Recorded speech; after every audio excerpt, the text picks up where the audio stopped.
અમદાવાદ શહેરના સરખેજ વિસ્તારમાં આવેલા ઠાકોરવાસમાં 2 દિવસ પહેલા એક જ સમાજના 2 જૂથ વચ્ચે અથડામણ સર્જાઈ હતી, જેમાં એક યુવકનું મૃત્યુ થયું હતું જ્યારે 2 વ્યક્તિ ઇજાગ્રસ્ત થયા હતા।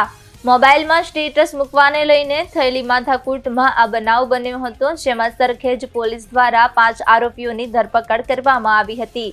આરોપીઓને સ્થળ ઉપર લઈ જઈને રિકન્સ્ટ્રક્શન કરાવવામાં આવ્યું હતું।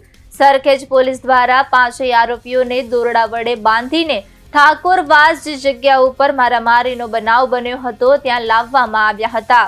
5 આરોપીઓને ઉઘાડા પગે ચલાવવામાં આવ્યા હતા। લંગડાતા ચાલીને પોલીસને ઘટનાક્રમ જણાવ્યો હતો। આરોપીઓને જોવા માટે ઠાકોરવાસમાં મોટી સંખ્યામાં લોકોના ટોળા ભેગા થઈ ગયા હતા। પોલીસ સ્ટેશનમાં 2 દિવસ પહેલા ઠાકોરવાસ વિસ્તારમાં ઠાકોર વચ્ચે માથાકૂટ થઈ, જેમાં હત્યાનો બનાવ બનેલો હતો। જેમાં મરણ જનાર ગણેશ હતો અને બીજા 2 જયેશ અને નરેશ ઠાકોર બંને જે ઇન્જર્ડ થયેલા હતા।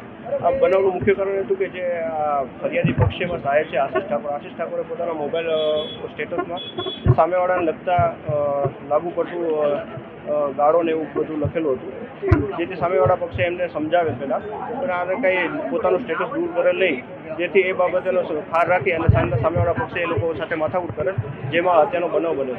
આમાં કુલ ફરિયાદ 6 આરોપીઓ વિરુદ્ધ કરવામાં આવી છે, જેમાંથી 5 આરોપીને પોલીસે અત્યાર સુધી પકડી લીધેલા છે।